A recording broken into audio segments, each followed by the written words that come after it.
E aí, pessoal, como vocês estão?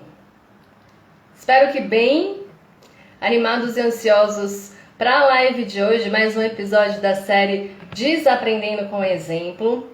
Eu particularmente já estava com saudades dessa série, porque eu aprendo muito com ela.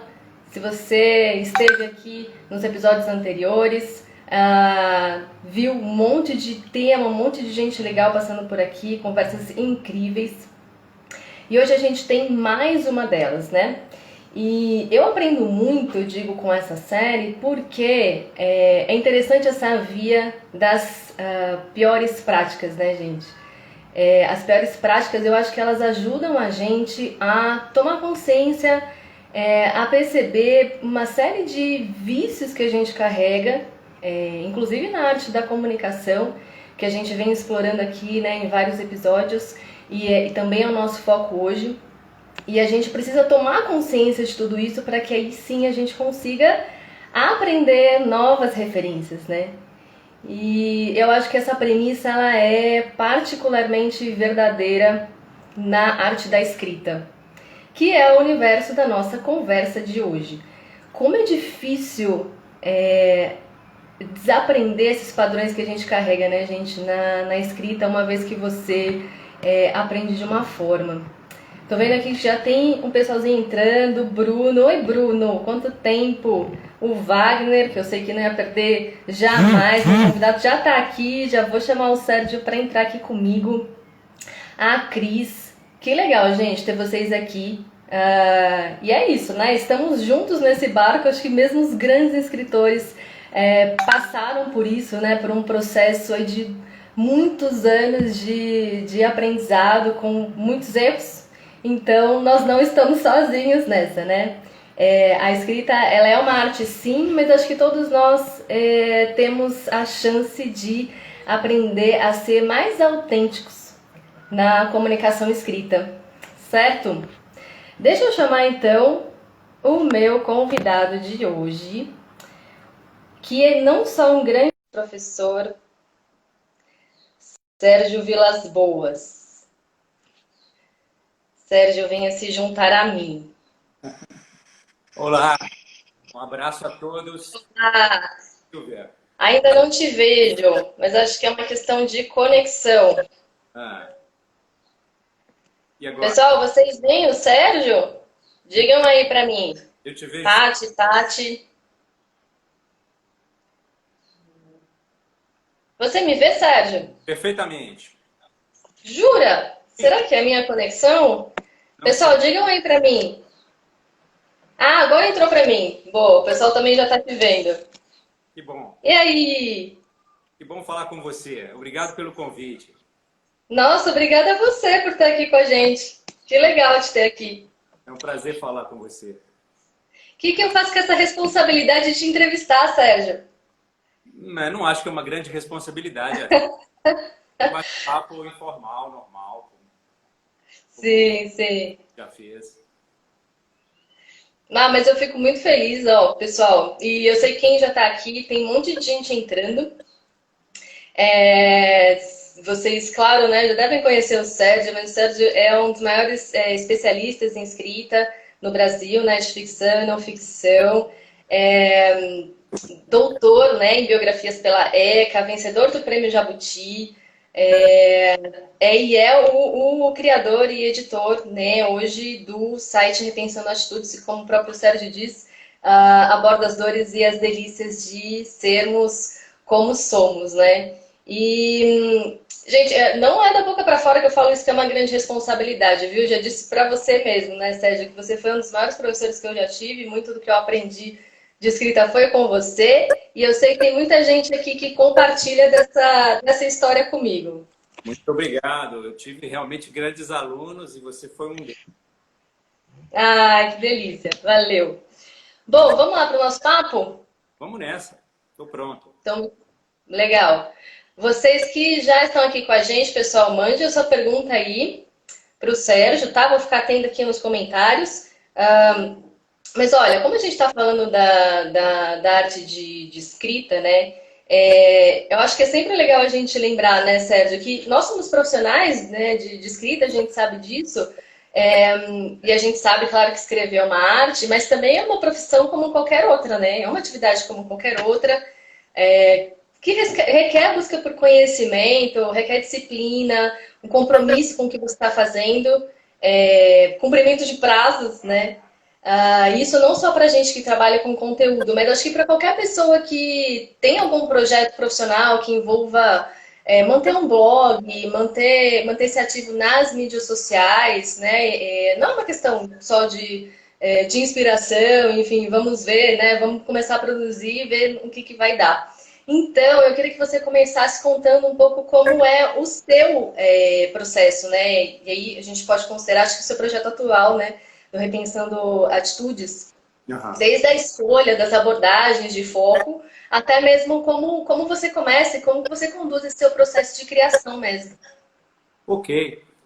Bom, você tem toda a razão em tudo que você apontou. Realmente, precisa separar as duas coisas. Uma coisa é a escrita artística, que não tem prazo pré-definido em grande parte dos casos, e outra coisa é a escrita cotidiana profissional, como nós, jornalistas e comunicadores, temos que usar a escrita no dia a dia, mas não somente nós, tantas outras carreiras têm que usar a escrita no dia a dia. Na verdade, todo mundo hoje em dia que está conectado tem que, de alguma forma, usar a linguagem escrita. E isso não é pouco. Eu comecei a escrever bem jovem. Não tão jovem quanto alguns escritores que gostam de dizer, que já quase parece que nasceram escrevendo. Não. Eu aprendi a gostar de escrever já quase adulto. E desde então eu não parei de me aperfeiçoar em relação à minha escrita, estudando quem escreve bem, quem eu admiro, estudando também quem escreveu sobre a arte de escrita e também estudando professores que criaram livros didáticos sobre prática de texto que ajudam muito jovens universitários, por exemplo, mas também estudantes de ensino médio. E eu usei também esses livros já bem adulto, estudando exemplos, analisando as comparações que eles faziam e tal. A criação do site Repensando Atitudes foi há mais de 2 anos atrás, mais ou menos 2 anos e meio atrás. Eu tive essa ideia depois de passar 2 anos sem escrever, o que me fez muito bem. Eu vim para a Itália em 2016 e entre 2016 e 2018, quase 2 anos, eu não escrevi absolutamente nada, exceto comunicações rápidas, cotidianas. E isso me fez muito bem, porque eu já não sabia, depois de 10 livros publicados e tantos anos ensinando escrita, eu já estava um pouco, eu não sei se enferrujado, mas o fato é que eu estava saturado. E eu já não conseguia mais sentir prazer nessa coisa de escrever, que sempre me deu prazer, que sempre orientou a minha vida. Essa pausa me fez muito bem. Aí, quando eu resolvi voltar, eu resolvi voltar escrevendo sobre a minha volta. E nessa volta eu acabei tendo uma ótima repercussão e resolvi migrar o conteúdo que eu vinha escrevendo no meu site pessoal, sergiovilasboas, com um L só, .com.br, tudo junto. Eu resolvi migrar os primeiros conteúdos para o Repensando Atitudes, que foi uma ideia que eu tive por causa das próprias temáticas que eu vinha abordando, né? Que giravam muito em torno de psicologia e filosofia. Então, para escrever para o Repensando Atitudes, não tenho grande dificuldade de escolher temas. Eu tenho dificuldade, na verdade, de escolher um tema entre tantos. Eu tenho, só para você ter uma ideia, eu tenho uma lista de mais ou menos uns 40 assuntos. Todos assuntos bem abrangentes e gerais, não coisas muito específicas, tipo delimitar, entender uma específica doença, uma síndrome, porque isso não é o nosso papel.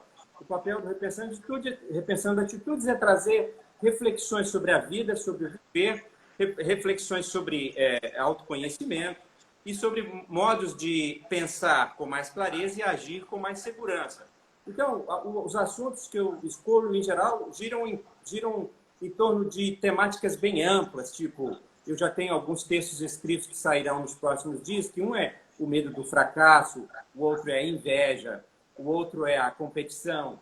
Então, são temas assim que você poderia dar 20, 30 coleções de livros só sobre aquele assunto. Mas eu trabalho para que eles tenham um conteúdo razoavelmente bom e reflexivo, no máximo de entre 5.500 a 6.500 caracteres. O que não é fácil, porque se pensar que em 6.000, 6.500, você tem que dar uma ideia geral, conceitual sobre aquela palavra, aquela expressão, aquele assunto, e ainda propor reflexões novas em cima das já existentes. Ou seja, é uma tarefa difícil. Eu, em geral, levo eu diria que, dependendo da minha disponibilidade, eu levo 3 a 4 dias para dizer para mim mesmo, agora sim, ficou bom, eu posso publicar. Mas às vezes acontece de eu fazer em 2 dias, 1 dia e meio. Tem dia que tem temas que, por dificuldades profissionais, outros compromissos, às vezes eu chego a levar uma semana, mas tem sido cada vez mais raro, porque eu já encontrei mais ou menos o formato ideal. Uhum. Olha, tem um monte de gente entrando aqui, Sérgio, Edu, Aline, oi, Aline, Legal. a Lígia, a Adri tá aqui com O a Bruno gente, que o você mencionou Paulo. Peça. Hã? O Bruno que você mencionou no início é o Bruno Peça. Isso mesmo. Ah, Bruno Peça, abraço. Tenho certeza, tem um monte de gente que você conhece que já está aqui. É praticamente critério de seleção na essência ter tido o Sérgio Vilas-Boas como professor. Tem um monte de gente, a Silene, a Camila Esse Galvez, Wagner, o Wagner, exatamente. Todo mundo por aqui. que bom. Ô Sérgio, mas ainda falando aí do seu processo, eu achei bem interessante você colocar, você ficou 2 anos sem escrever, né? Como que foi essa volta, assim, esse tempo que você deu para você mesmo, você acha que te fez, né, diferente, assim? Como que o seu texto voltou? Como foi essa experiência da volta? Olha, o primeiro aspecto positivo, favorável a mim, no caso, é que quando eu já voltei decidido a escrever sobre esses assuntos que eu mencionei anteriormente. Por exemplo, dentro do campo da psicologia e da filosofia, que eram coisas que eu sempre quis fazer e, por razões diversas, eu não tinha conseguido executar. Fiz isso, de certa forma, nos meus trabalhos, nas minhas pesquisas de pós-graduação, por exemplo, meu mestrado, meu doutorado tem muito de psicologia e de filosofia, mas não era esse o foco central. Então, eu não pude explorar muito esses 2 campos que eu adoro. E aí, eu já tinha, então, certeza de que agora sim, não tem mais nenhuma amarra, não tem nada mais que me peça de escrever sobre esses assuntos que eu mais gosto. Então, isso foi o primeiro fator positivo. Eu voltar a escrever e voltar a escrever sobre assuntos que eu realmente curto muito. Tenho muita vontade de escrever a respeito. E segundo, que eu próprio adquiri com essa pausa um pouco mais de tolerância comigo mesmo em relação ao processo de produzir. Porque eu vinha num ritmo acelerado até 2016. Tinha que escrever muito, eu escrevi muitos livros que eu não assino na capa, ou seja, livros como Ghostwriter, né? Eu escrevi em nome de alguém, memórias, por exemplo. Não são livros que vocês vão encontrar com o meu nome na capa, mas eu ajudei muita gente a escrever livros como Ghostwriter, tinha prazos às vezes muito apertados. Então eu vinha me sentindo um pouco sufocado no meu próprio fazer. E aí essa pausa ajudou nisso também, ajudou a me deixar um pouco mais relaxado, escolher os temas que eu mais gosto e publicá-los da maneira que eu mais gosto, da maneira que eu acho que é a ideal. Porque nem sempre você encontra a possibilidade de fazer isso se você está publicando num outro jornal, revista ou site. Justíssimo, né? Depois de tanto tempo escrevendo para os outros, né, Sérgio? Vou fazer Merecia, da minha maneira. esse voo. Aham.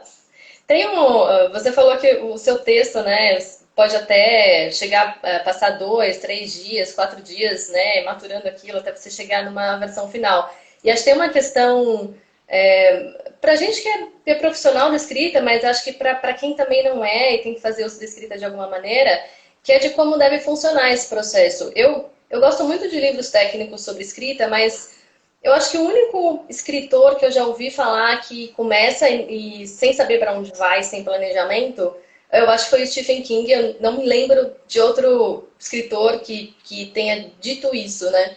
É, como que você acha, assim, que conselho que você dá? Assim, esse planejamento, ele tem que existir, você tem que ter muito claro para você sobre o que você está escrevendo, onde você começa, para onde você vai, o que para a maioria das pessoas funciona melhor nesse sentido? Dá para dizer isso? Olha, eu acho que não.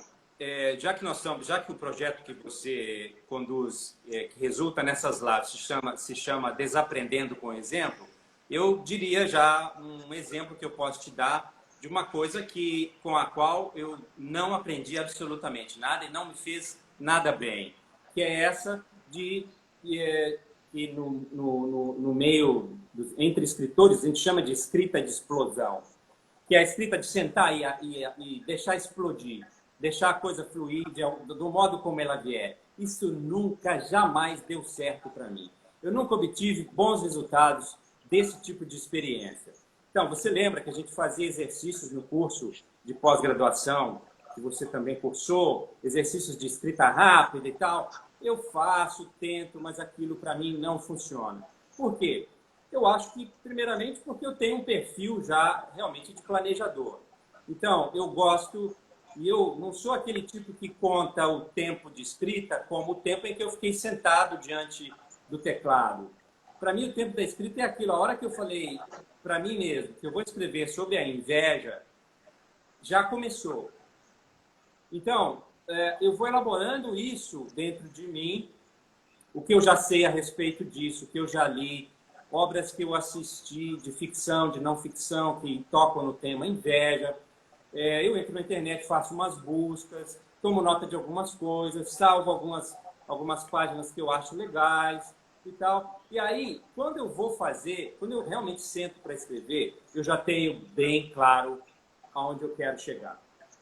Evidentemente que pode acontecer, por exemplo, de a coisa, no fim das contas, resultar em algo um pouco ou bastante diferente do que eu tinha planejado. Ótimo, que assim seja. Mas eu não cheguei lá, eu não comecei a teclar sem saber onde eu queria chegar. Entendeu? Isso é um modo meu de ser. Mas isso, em se tratando de escrita, e principalmente de escrita artística, ou seja, aquela em que você não está sob a pressão de um horário, de um prazo rígido, e é aquela em que a própria linguagem é importante. Na escrita artística, a linguagem é mais importante, às vezes, até do que a trama ou do que o conteúdo. Então, numa escrita desse tipo, artística, a gente não tem como dizer, fornecer ou dar uma diretriz geral sobre um modo de agir. Não é possível. Mas eu diria que para quem usa a escrita profissionalmente, enfim, diariamente, o tempo todo, precisa produzir realmente textos que vão ser lidos por outras pessoas de alguma maneira, eu acho que essas pessoas precisam sim de um pouco de planejamento. E a técnica do mapa mental, que você se lembra que a gente usava, pode ajudar bastante. Hoje tem aplicativos, tem sites, tem N ferramentas para você usar o mapa mental como uma espécie de design da sequência que você quer expressar. Nossa, ajuda muito. Desde que eu aprendi, eu uso muito. Eu também sou como você, assim, eu não sei como as pessoas conseguem sair mesmo escrevendo e sem olhar para trás, assim. Você disse que o Stephen King disse isso? Enfim, É, eu realmente não acredito. Não acredito. é. É muito difícil acreditar em algo assim. Dizem, o grande exemplo disso é o Jack Kerouac, que escreveu Na Estrada, noite adentro, dias a fio, em, sei lá, 2, 3 semanas. Mas, enfim, são raros esses exemplos. E o Jack Kerouac é muito folclórico, a gente também não sabe se tudo o que ele dizia é verdadeiro, ele vivia sempre bêbado. Verdade. Ó, tem mais gente passando por aqui, o Dani, o Geller, já vi que o Wagner e o Geller se encontraram aqui. A Grava. minha mãe, A minha mãe está assistindo também. Gente, hoje é aniversário da minha mãe. Feliz Olha que aniversário, legal, mãe. mãe da Silvia. Olha, o Edu também está aqui. Vou aproveitar o Alan também. Sejam bem-vindos. O Edu, né, tá falando com você, Sérgio, grande Sérgio. Uma dúvida: jornalismo de não ficção faz parte de algum dos seus planos? Você lançou um livro, inclusive, agora eu não me lembro que ano, né? O Superfície Sobre Nós, Sérgio. Você já, né? Você também tem alguns trabalhos aí Ah, não, ele perguntou do jornalismo de não ficção mesmo, né? A É, gente tinha falado de ficção, mas é não ficção. não, jornalismo só, bom, pelo menos para meu conceito, jornalismo só pode ser não ficção. Mas nesse momento eu não tô dedicado a nenhum projeto contar uma história real. Não, nesse momento não. Eu estou realmente focado nesse trabalho com o site e, eventualmente, eu escrevo ensaios por encomenda, né, sobre temas. Por exemplo, saiu um livro agora sobre ciência e tecnologia, em que eu fiz um ensaio de mais ou menos umas 50 páginas sobre inteligência artificial. Então, eu atendo esses pedidos, né, eventualmente, mas eu, por iniciativa própria, hoje estou focado em escrever esses ensaios para o site, Repensando Atitudes, que eventualmente são também ensaios pessoais. Eu faço reflexões sobre um tema, mas também falo das minhas experiências em relação ao assunto. Uhum. Eu acho que esse é um ponto legal, Sérgio, que eu te pedi mesmo para você contar. Porque o nosso foco aqui é conteúdo autoral, mas conteúdo autoral é muita coisa, né? Então, eu já vi que você fez uma diferenciação do que é ensaio, do que é ensaio pessoal, do ensaio pessoal que eu entendo que é o formato que você adota no Repensando Altitudes, né? Queria que você falasse um pouco desses formatos, que diferencia uma coisa da outra, sabe? E a gente pode dizer que o ensaio pessoal, ele é o auge do conteúdo autoral mesmo, onde o escritor, o autor, ele se coloca de uma maneira mais verdadeira e presente, assim, no texto? Bom, eu suponho que todo esse público que está nos acompanhando nesse momento não sejam formados por especialistas na área de literatura, comunicação, jornalismo. Uhum, Então, a gente tem que ser o mais claro possível. claro. Ensaio é um tipo de texto que produz alguma reflexão sobre um tema, em geral abrangente. O ensaio pessoal é a mesma coisa que o ensaio, só que o autor coloca no texto dele as experiências que ele teve relacionadas àquele tema central. Então, eu falei do tema inveja, poucos minutos atrás, que eu estou preparando um texto para o Repensando Atitudes. Eu vou escrever sobre a inveja sem me colocar muito, sem colocar muitos exemplos pessoais meus de ter vivido a inveja, porque o espaço era pequeno, o tema me ocupou bastante e eu preferi não colocar. Mas eu já escrevi sobre, por exemplo, o perfeccionismo. Eu escrevi sobre o perfeccionismo no site e os exemplos que eu dou são todos relativos a mim, ao meu próprio, a minha tendência ao perfeccionismo. Então, quando você está trabalhando um assunto do qual você tem uma grande ligação, com o qual você tem uma grande ligação, e você coloca ali exemplos reais que você próprio viveu, aí a gente já pode chamar de ensaio pessoal. E é um tipo de texto cuja autoria tem que ficar muito clara, já que as experiências são do próprio autor. É o que diferencia o ensaio pessoal de todos os demais ensaios que a gente vê, por exemplo, em revistas de literatura, ou mesmo em revistas da área de filosofia, psicologia, revistas acadêmicas. O ensaio pessoal é muito mais livre, o autor tem muito mais liberdade para navegar sobre um tema e expor, porque a palavra é essa, é expor as suas experiências em relação àquilo. Então, ele vai... o que não impede também que ele coloque as experiências de outros, mas para ser pessoal, a predominância tem que ser das suas próprias experiências pessoais, entendeu? Uhum. Sim, perfeito. Silene também entrou aqui, já começou a acompanhar a gente. Oi, Si. Já tem umas perguntas chegando, já vou colocá-las aqui para você. Ótimo. Oi? Legal. Mas ainda nessa parte do conteúdo autoral, Sérgio, bom, eu vou te contar muito do que é o nosso universo aqui, né? A gente trabalha muito e a gente faz um esforço danado para criar conteúdos diferenciados nesse formato de artigo, né? Então, falando do mundo da essência, que é né, o universo que a gente trabalha, que é um formato muito usado, né? Do artigo de executivo. E eu digo que a gente luta muito para desconstruir de alguma forma esse formato, né? Já deve saber onde eu estou querendo chegar. Porque você vê um monte de artigo que parece que são todos iguais. E eu acho que foi muitas as assessorias de imprensa que criaram um pouco desse formato, né? E apostaram nisso, só que eu vejo muito assim, tudo bem, são artigos de mercado, a gente está falando de tendências, a gente está falando de assuntos que são tão pessoais, mas primeiro todos os artigos, muitos artigos acabam sendo iguais, porque é uma repetição, né, danada de ideias assim já estabelecidas, e meio que se cria aquele entendimento de que, ok, é qualquer texto, mas se você coloca uma assinatura ali de uma pessoa, então é um artigo, né? É o conteúdo autoral. Então, assim, você acha que dá para fazer com artigo, mas seja de mercado, sejam esses assuntos mais profissionais, de uma maneira mais pessoal? Olha, eu tenho total clareza de que pode ser feito isso, sim, com certeza. Eu entendo que você está falando desses artigos que a gente vê em jornais, revistas e sites, em que às vezes executivos de empresas, por exemplo, falam sobre um tipo de tecnologia ou algum assunto ligado à área de gestão, de um jeito que é propriamente, no meu entendimento, é para agradar gregos e troianos. Se o texto é para agradar gregos e troianos, já é muito difícil de ser autoral, porque a autoria é de alto risco. A autoria é você se lançar numa coisa e não ter muita clareza sobre o que vai acontecer depois que tiver publicado.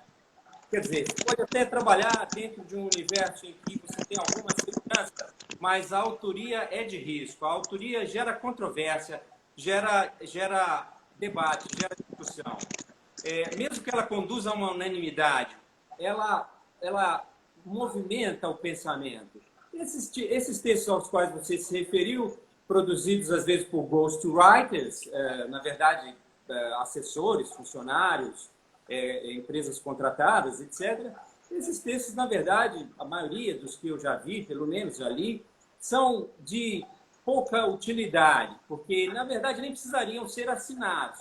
Porque, primeiro, não foram escritos pensando na pessoa que assinou, porque nem sabemos se aquela pessoa tem aquele modo de se expressar, porque a autoria envolve um modo muito pessoal de expressar. Por exemplo, eu, como li muito em inglês, eu tenho certos vídeos que eu acabei adotando sendo marcas de estilo. Eu uso muito advérbio de modo. Quer dizer, muito não. Eu, moderadamente, uso advérbio de modo. Verdadeiramente, possivelmente. Eu gosto. E eu adoro as comparações feitas, tipo, tanto quanto, tipo, as much as do inglês. Eu adoro isso. Então, os meus textos vão ter isso. Vai desde essas pequenas coisas até você emitir uma opinião sobre o mercado de tecnologia, que não é a média da opinião circulante. Ou seja, escrita autoral é de alto risco. Então, se é para assinar, eu acho, no meu entendimento, que essa pessoa deveria se colocar pelo menos em um ou outro parágrafo do texto. Uhum. Perfeito. Até anotei essa frase, autoria de alto risco, achei maravilhoso. Não há como lutar contra isso. Ela é de alto risco. Se você não quer isso, vai produzir alguma coisa do lugar comum. Você acha que é isso que faz um texto ser livre? Você se diferenciar de outros textos, de outras pessoas? Eu acho que as pessoas acostumadas a ler, que gostam de ler, que sabem diferenciar quem escreve bem de quem escreve mal, seguramente vão preferir os textos escritos com um posicionamento mais claro e com um estilo mais bem marcado. Agora, é claro que tem gente que usa a leitura muito eventualmente e aí não tem uma capacidade muito clara de diferenciar isso. Mas, quando o texto realmente tem uma pegada forte de autoria, de se propor a fazer uma reflexão diferente, as pessoas percebem. No geral, as pessoas percebem. Porque hoje todo mundo tem que lidar com a leitura e com a escrita no universo no universo multimídia. E para fazer isso, diariamente, você acaba calibrando um pouco o seu olhar para quem realmente tem mais facilidade. Porque eu também tenho um outro modo de dizer isso. Você vê pela fluência, pela clareza, se a pessoa realmente está se expressando da melhor maneira. Porque a clareza é fundamental. Clareza, eu sou viciado em clareza. Mesmo as coisas que eu escrevi de ficção eram muito claras. Não era uma coisa assim que você podia dizer, esse sujeito ali não vai entender. Uhum. Porque O faz parte do Wagner. modo de ser também. Uhum. Sim. O Wagner está concordando com você aqui, né? Perfeito. Autoria, movimento, pensamento, porque desnuda quem escreve. A Si colocou, né? Tem outro aspecto que vale ressaltar. Quem faz texto autoral acha que tem que cair para o popularesco, usando lugares comuns, metáforas e tal. Seria legal o Sérgio comentar sobre isso, com certeza, Si. A gente já vai entrar nesse tema, sim, que eu também adoro. Mas, Sérgio, assim, só para não perder o gancho, né? Você já deu algumas dicas aí do que caracteriza um texto autoral. Mas eu queria que você explicasse um pouco mais, né? Porque eu acho que, partindo, né, da ideia mesmo de quem está assistindo a gente, não é só profissional de escrita, mas eu vejo profissionais de escrita fazerem isso, né? Por exemplo, no artigo, de colocar Fazer expressões como, na minha opinião, na minha visão, como se isso caracterizasse mesmo o texto autoral. Que elementos são esses? Coisas são essas que fazem o autor ser percebido ali no texto? Olha, eu acho que a primeira coisa é o seguinte, a gente sentir, ao ler esse tal autor, a gente sentir que a relação dele com a temática que ele escolheu para escrever, que é forte. Tem uma temática, ele realmente está seguro do que está dizendo, porque, sabe, você sente pelo nível de informação que ele tem a respeito. Nesse momento estamos falando de trabalhos de não ficção, porque ficção é uma outra realidade, é um outro universo. Mas no universo dos textos de não ficção, a primeira coisa é sentir que a pessoa que escreve tem uma ligação com aquele tema sobre o qual ela está escrevendo. E não é na minha opinião, na minha visão, ou no meu entendimento, que vai dar a autoria, que vai insinuar ou suscitar a leitura de um texto autoral. Não. Na verdade, as marcas de autoria vêm da ligação forte.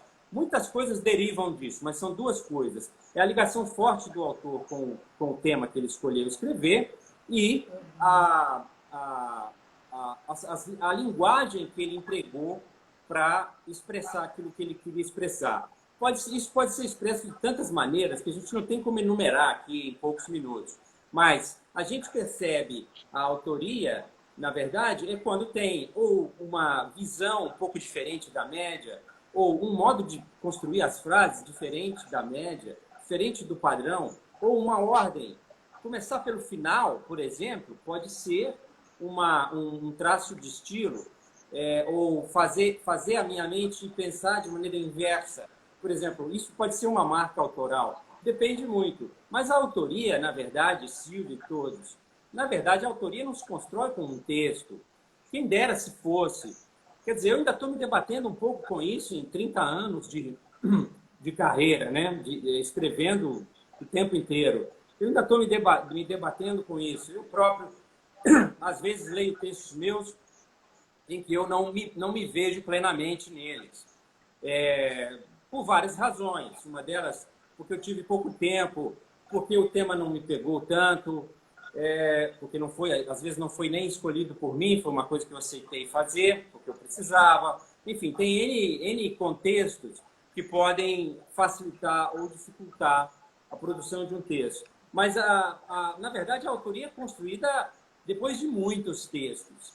E é construída, como a gente vinha falando no início, aprendendo sempre, escrevendo mais e mais. Eu acrescentaria agora uma outra coisa, que é duvidar. Eu duvido bastante do que eu escrevo. Por isso, eu nunca publico imediatamente depois de eu achar que está terminado. Eu ainda deixo ele um tempo ali, porque eu vou voltar nele umas 2 ou 3 vezes, porque eu ainda vou encontrar frases ou parágrafos que podem ser escritos de uma maneira mas muito melhor mesmo.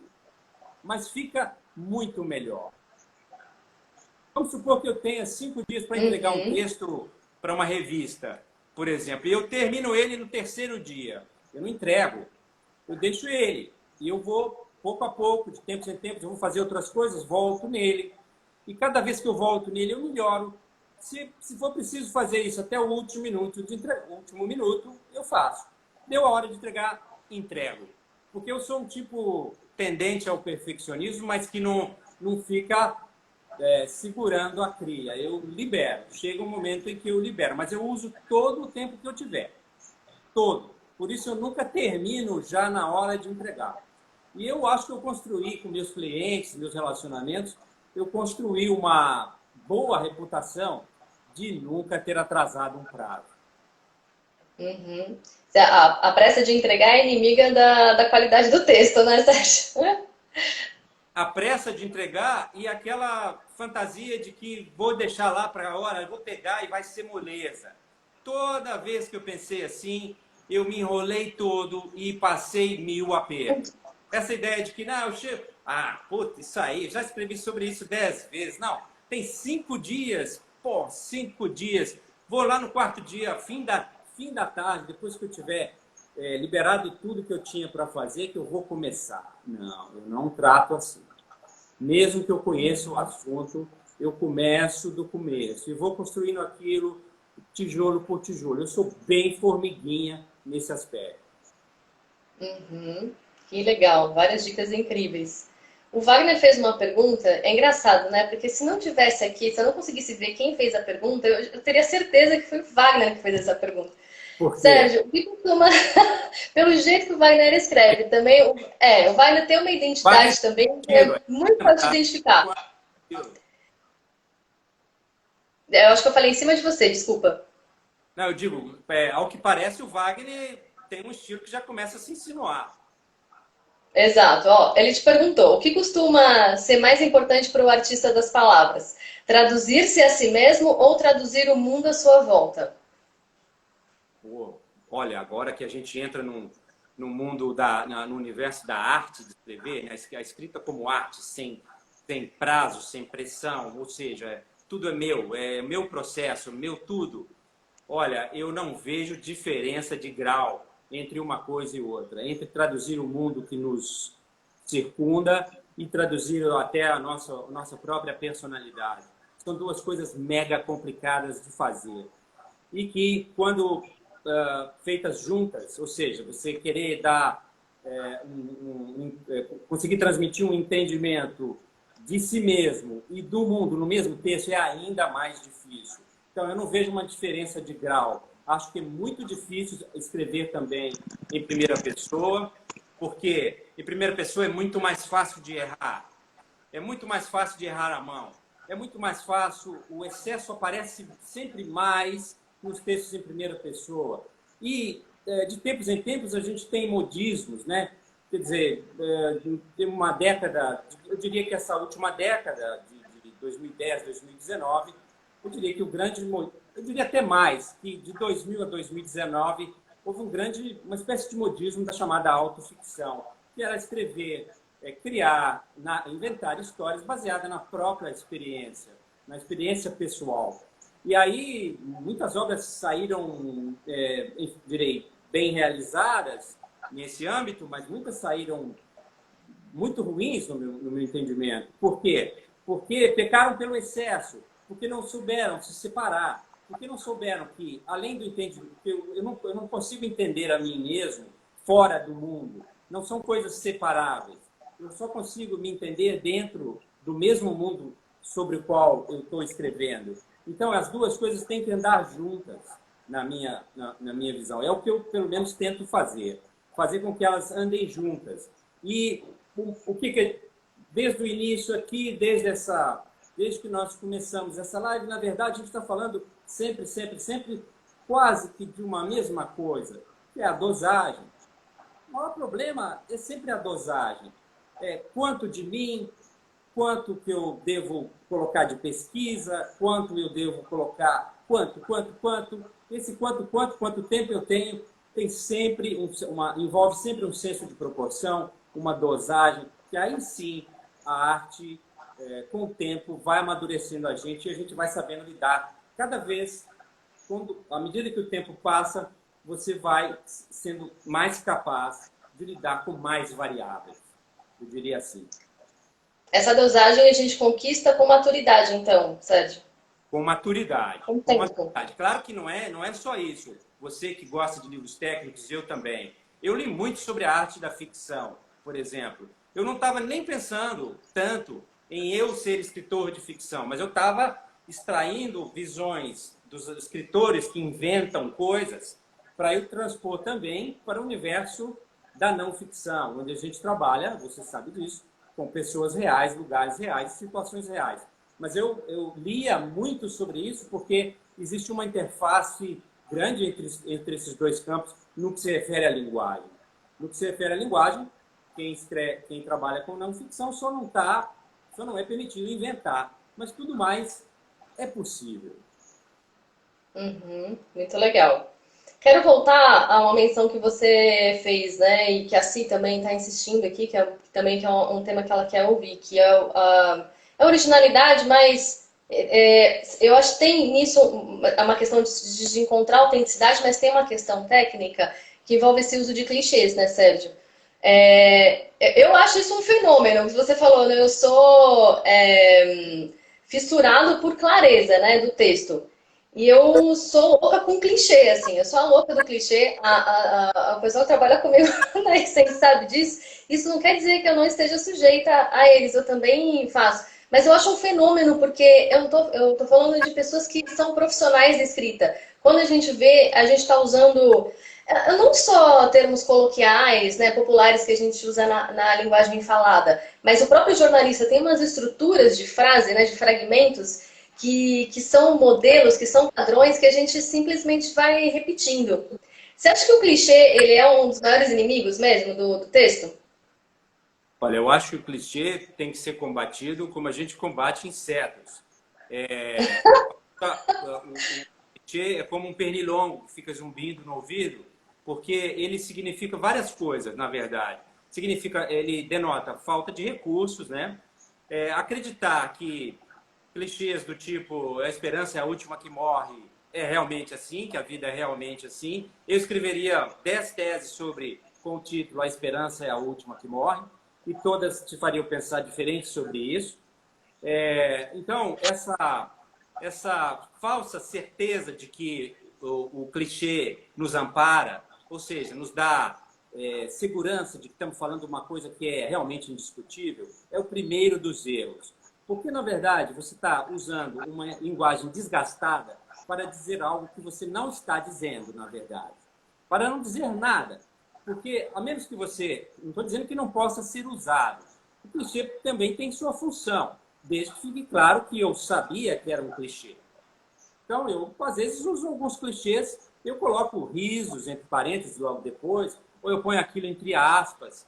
Ou seja, eu estou fazendo alguma ironia, eu estou fazendo alguma brincadeira, ou eu estou jogando com as palavras. Mas isso tudo está claro para quem lê. Não é uma coisa desavisada, do tipo que eu vou usar o problema do Brasil é Brasília, ou o povo brasileiro é isso, aquilo. Esse tipo de coisa que realmente, além de não fazer sentido na prática, fica muito feio no texto. Tá aí, a gente estava falando de autoria, seria a primeira coisa da autoria é evitar totalmente formas e formas de outras leituras que você já fez.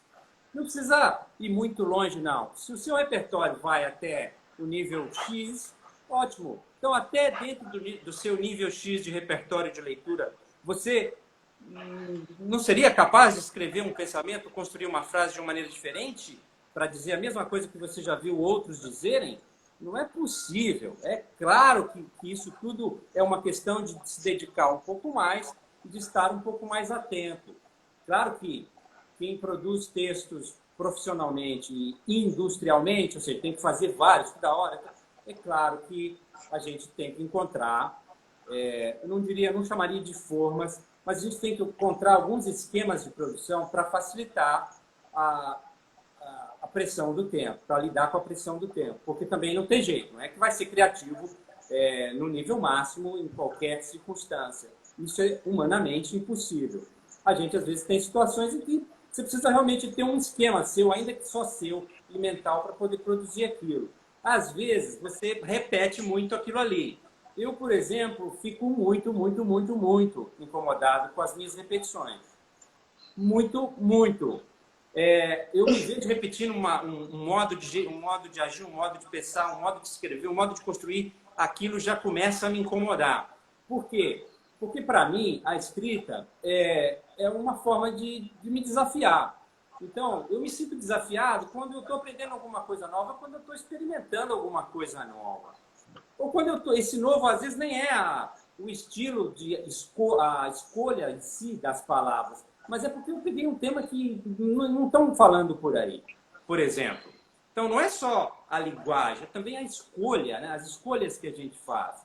Eu acho que o clichê, os lugares comuns, os chavões, têm que ser combatidos. Não estou dizendo que eles não possam ser usados. Repito, às vezes eles podem ser usados, desde que propositalmente, sabendo o que são. Agora, numa linguagem ingênua, usar esse tipo de coisa realmente pega muito mal. Olha, para você ter uma ideia, eu até nas minhas mensagens de WhatsApp eu reviso. Isso que é escritor. Eu reviso mensagem do WhatsApp, porque para mim é horrível uma mensagem errada ou truncada. Sabe? Que a pessoa pode entender de 3 ou 4 maneiras. Eu relendo, vejo, não, opa, reescrevo. Que legal. O pessoal está comentando aqui também esse uso do clichê, Sérgio Wagner, né? Falou até porque se o clichê tira a clareza da comunicação, né? Justamente porque o trecho é exaustivamente batido. Tem uma definição que eu já me lembro onde eu ouvi, mas ela ficou na minha cabeça, né? Que o clichê, eles são termos que, de tanto que foram usados, eles perderam o seu significado, né? Não necessariamente ele não diz uma verdade, mas a gente já não consegue se conectar com aquela ideia, né? De tanto que ela foi dita, né? É tão desgastado que realmente perde o sentido.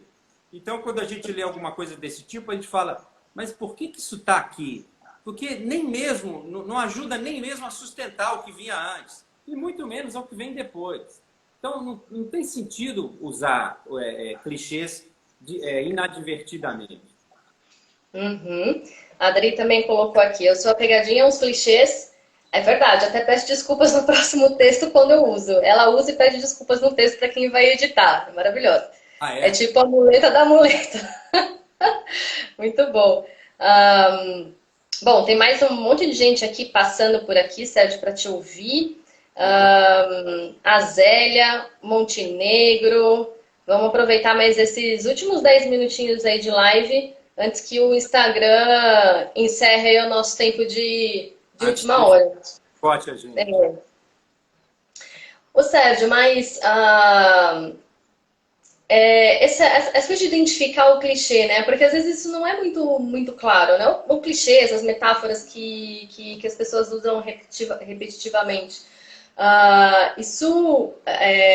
Como que se identifica isso? Como que a gente cria, de fato, uma escrita clara, correta, concisa? Isso é prática mesmo, é prática, é estudo, não tem como escapar. E é esse processo mesmo cuidadoso de você olhar e olhar novamente antes de considerar aquele conteúdo finalizado? É isso aí. Prática, estudo, treinamento, abertura ao aprendizado, duvidar do que está fazendo, tem que duvidar um pouco do que está fazendo, ler e reler várias vezes enquanto puder, e ler criticamente, como se você fosse um ser fora de si, um ser que te avalia de fora. Eu faço muito isso comigo. Eu saio de mim e falo, deixa essas certezas todas de lado, e começo a olhar para isso aqui como um outro, como uma outra pessoa, não como o Sérgio, que já está um pouco até cansado, porque depois de um certo ponto a gente fica também um pouco cansado, né, de lidar com as mesmas ideias, de reler e rever. Mas eu tento me destacar de mim para olhar aquilo com o maior senso crítico possível. Porque não é que eu sou implacável comigo, mas eu não estou aqui para me perdoar. Gente, que frases maravilhosas. Eu vou anotar todas elas depois. No que se refere à escrita, não. Eu me perdoo em várias coisas, mas no que se refere à escrita, não. Se não me engano, até um parêntese. Se não me engano, a gente trocou mensagens e falamos também sobre algumas coisas que a gente se arrepende, né? Se eu, por acaso, eu teria alguma coisa que eu me arrependo. Olha, eu tenho um arrependimento que é considerável, um arrependimento grande. Por exemplo, o meu livro que ganhou o prêmio Jabuti é um livro que eu não gosto. Jura? Não gosto. Os Estrangeiros do TN, para quem não leu, leia, porque o Sérgio pode não gostar, mas é muito legal. Eu não estou dizendo que ele é ruim, não. É porque a gente está falando do escritor e sua relação com a sua escrita. Estou dizendo que ele é ruim, não. Estou dizendo que eu não gosto dele. Depois que ele saiu, eu sempre tive uma relação difícil com aquele livro. Por quê? Porque, na minha visão, eu fui apressado. Muita gente é apressada. E a gente, quando eu tinha 28, sei lá, 27 anos, quando eu escrevi, eu estava movido por uma paixão muito forte pela escrita, um envolvimento muito grande com o assunto. Eu tinha acabado de voltar de Nova York, fiquei um tempo lá. Tinha um material enorme sobre os imigrantes clandestinos brasileiros em Nova York. Então, eu estava numa posição, assim, do ponto de vista jornalístico, eu estava confortável. Mas, do ponto de vista literário, eu não me exigi muito. E não era bem isso que eu queria, porque tudo bem, eu podia dizer assim, não, mas era isso aí que eu queria.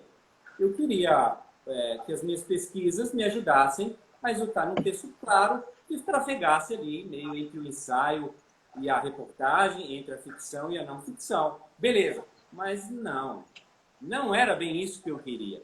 Então, ou seja, o livro não estava do jeito que eu queria quando ele foi publicado. E até hoje, eu faço várias revisões dele por oficina, o workshop do Sérgio consigo mesmo. Faço oficinas com ele e eu ainda não encontrei uma alternativa legal para ele. Significa que eu aprendi muito com ele. Eu aprendi mais com esse, aspas, arrependimento do que com os livros que eu escrevi que já de cara eu me senti super bem. Por exemplo, aquela coletânea de perfis que agora na terceira edição chama-se O Mundo dos Outros. Os perfis que eu incluí no Mundo dos Outros e aquele ensaio que eu chamei de A Arte do Perfil está redondo. Já se passaram 6 anos e eu não tenho nenhuma palavra para mudar ali. Entendeu? A mesma coisa, o livro que eu escrevi sobre chama-se Biografismo, sobre a arte de escrever biografias. O livro está redondo até hoje, ele é de 2007, eu não tenho nada a mexer ali. Mas Os Estrangeiros do TN, eu mexo nele bem nas horas vagas, quando eu estou a fim de me desafiar um pouco e tal, principalmente nesses períodos de recesso, né? Tipo fim de ano, eu volto nele e ainda não encontrei uma solução para ele. Mas você vê o quanto eu aprendi por uma coisa que, segundo o Sérgio, não deu tão certo quanto o Sérgio gostaria. Uhum. Eu me lembro de você, certa vez, me dar esse conselho. Não tenha pressa de publicar, porque se você fizer isso no timing errado, você vai se arrepender. Eu também já vivenciei isso, assim, coisas que eu não consigo ler. Eu falo, gente, o que eu fiz? O que eu fiz na minha vida? Mas é verdade, é um ótimo conselho. Se já aconteceu, tudo bem, a gente segue a vida, não é um drama. Mas assim, é claro que você, consigo mesmo, vai ficar ali pensando, caramba, próxima vez eu vou... Primeira coisa que eu pensei quando eu tive essa conclusão sobre Os Estrangeiros. Primeira coisa é, pressa, não. Segunda coisa, tá do jeito que você queria? Porque se não tá, não importa. Se não tem prazo, não tem ninguém ali no teu pé, espera. Para tudo, espera. Porque vai chegar um momento em que você vai sentir que a coisa está redonda. E isso também é um clichê. Uhum. Tem um monte de gente desaprendendo com exemplo aqui. A Adri, que tinha escrito uma mensagem com erro e não revisou, ela revisou, publicou de novo. Também não reviso mensagens e lives claramente. O Edu tinha mandado aquela pergunta... Desculpa, te cortei. Não, nada. Diga, vai avante. O Edu também, olha, que tinha mandado aquela pergunta que ficou um pouco confuso, que a gente não entendeu muito bem. Ele escreveu errado e revisou. Não reli, saiu jornalismo de não ficção em vez de literatura de não ficção. E aí ele está te perguntando se tem assunto que você não escreve de jeito nenhum. Hum, olha, não, não tem. Eu não tenho nenhuma dificuldade com assuntos. E eu também nunca me propus a me tornar um especialista de uma determinada coisa. Tipo, só escrevo sobre aquele assunto. Só sobre tecnologia, só sobre gestão, só sobre ciência, só sobre literatura. Eu sempre fui contra isso. Paguei um preço até alto, porque a especialização, até recentemente, era muito mais valorizada do que o conhecimento generalista. Mas como eu quis sempre trabalhar com o jornalismo de conteúdos especiais e não conteúdos rápidos do dia a dia, eu preferi ser mais generalista. Então, eu não tenho nenhum preconceito de assunto, de forma alguma. Que legal. Olha, a gente tem menos de 4 minutinhos aqui para o Instagram terminar com a nossa brincadeira, mas eu queria te fazer uma pergunta ainda, antes da gente encerrar. Você, no Repensando Atitudes, você traz, como você contou, né, reflexões sobre uma série de aspectos do comportamento humano, né, sugerem essas ideias que podem nos ajudar a criar melhores versões de nós mesmos, né? Qual que, para você, Sérgio, é a relação entre a escrita e o autoconhecimento? Olha, é total, é 100%.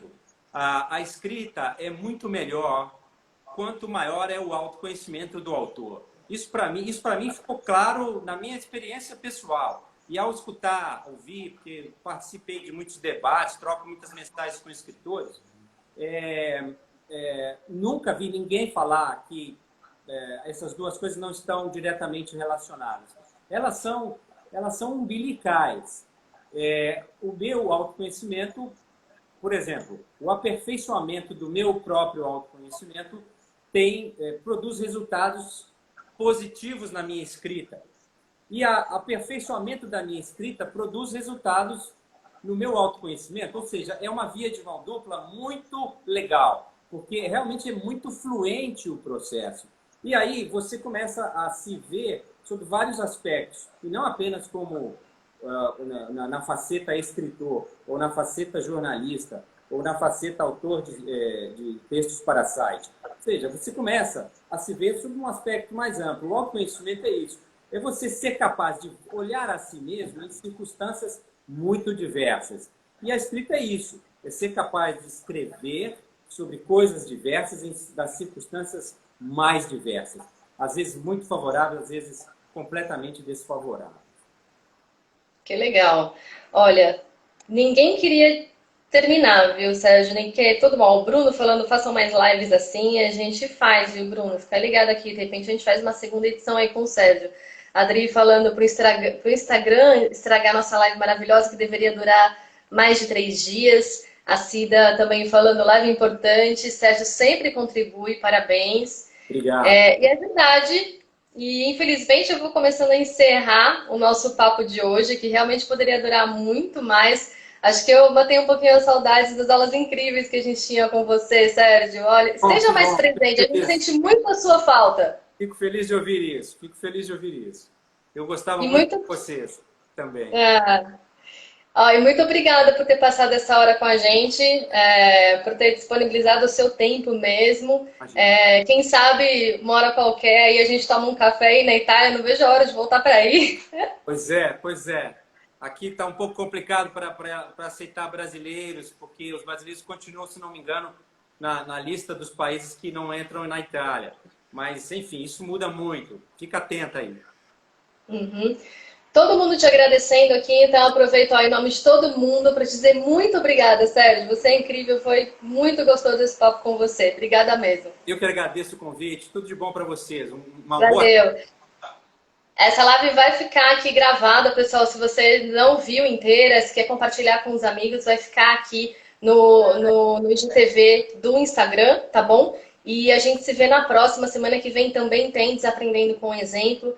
Logo a gente vai colocar mais informações aqui. Então, obrigada aí pela audiência de todo mundo. Até a próxima, gente. Um abraço a todos. Beijo. Tchau.